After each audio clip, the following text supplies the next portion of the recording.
Kita menuju kabar pertama Tribuners dari Provinsi Jambi. Belasan anggota geng motor yang sering bertindak sadis di kota Jambi berhasil ditangkap Satreskrim Polresta Jambi dan Direskrimum Polda Jambi. Tidak hanya itu, petugas juga turut mengamankan dua pelaku yang merupakan penadah barang-barang hasil rampasan pelaku. Mirisnya, para pelaku masih usia pelajar, sekolah menengah pertama yakni rata-rata usia 15 hingga 16 tahun.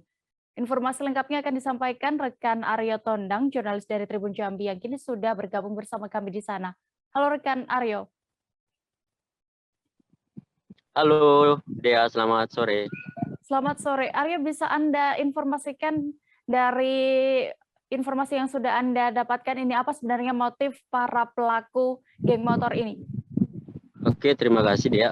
Kami informasikan kembali Dea, memang dalam 2 pekan terakhir Kota Jambi memang kerap diserang atau adanya peristiwa-peristiwa penyerangan yang diduga dilakukan oleh kelompok geng motor.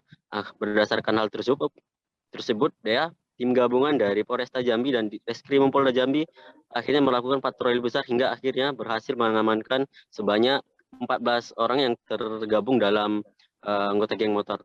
Untuk motif sendiri dia dari keterangan Kapolresta Jambi Kombes Pol Eko Wahyudi, di mana kelompok geng motor ini sendiri ada 3 kelompok dia yang di mana merupakan mempunyai motif berbeda-beda.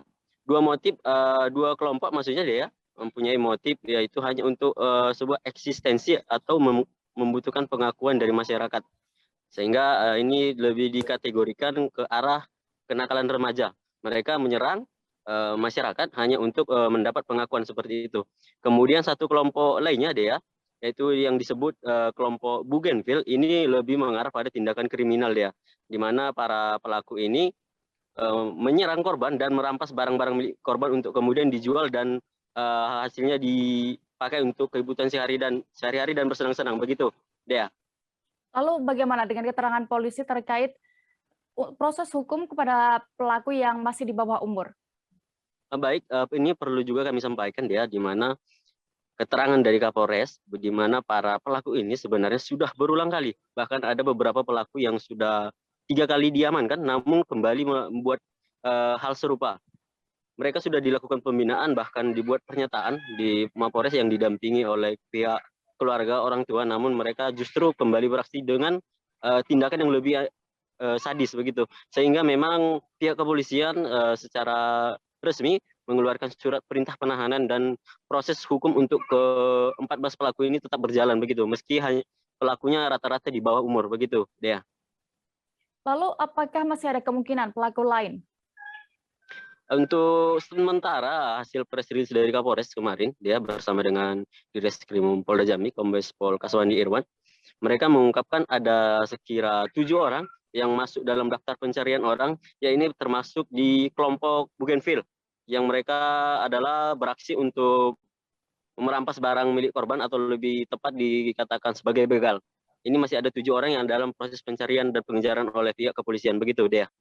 Baik, terima kasih rekan Aryo Tondang. Dan berikut Tribuners kami tampilkan keterangan dari Kombes Pol Eko Wahyudi selaku Kapolresta Jambi terkait kasus ini selengkapnya.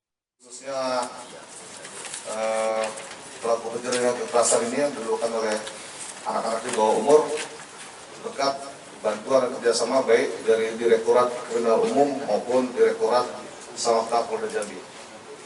Untuk secara teknis, baik masalah penyelidikan maupun penyidikan nanti akan disampaikan oleh Pak Kasat Reskrim maupun Pak. Sudah kita amankan pelaku 14 orang dari 5 tempat kejadian perkara. Status mereka pelajar atau apa? Kebanyakan rata-rata sudah drop out atau sudah putus sekolah, bahkan sudah ada yang dewasa. Hanya 2 orang yang umurnya sudah dikategorikan sebagai sudah dewasa. Terus Pak, yang lainnya itu masih di bawah umur. Apakah mereka juga dipengaruhi dengan alkohol? Untuk melaksanakan pencurian dengan kekerasan atau penganiayaan, mereka selalu mendahului dengan mengkonsumsi minuman keras. Sampai sekarang, yang pertama eksistensi, mencari jati diri, kemudian yang kedua memang mereka mencari kehidupan atau mencari ekonomi untuk kehidupannya sehari-hari, karena mereka kebanyakan dari keluarga yang broken home, banyak yang putus sekolah, Bahkan SD pun ada yang tidak tamat. Dari 5 kejadian perkara ini ada 3 kelompok. Yang pertama, kalau boleh saya sampaikan, yang pertama kelompok Bougainville, kemudian kelompok Silinca, dan kelompok Flamboyan. Sampai sekarang kita belum menemukan apakah mereka terorganisir atau tidak. Tapi untuk kesimpulan sementara mereka tidak. Seperti saya sampaikan tadi, sebelum kita lakukan penangkapan terhadap 5 tempat kejadian perkara ini, sebagian besar mereka sudah pernah kita amankan. Bahkan ada yang 2-3 kali kita amankan di Polresta Jambi. Dan kita sudah melakukan pendataan, kita buatkan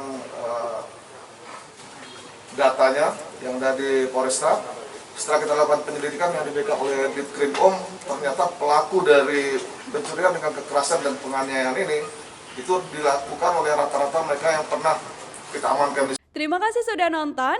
Jangan lupa like, subscribe, dan share ya.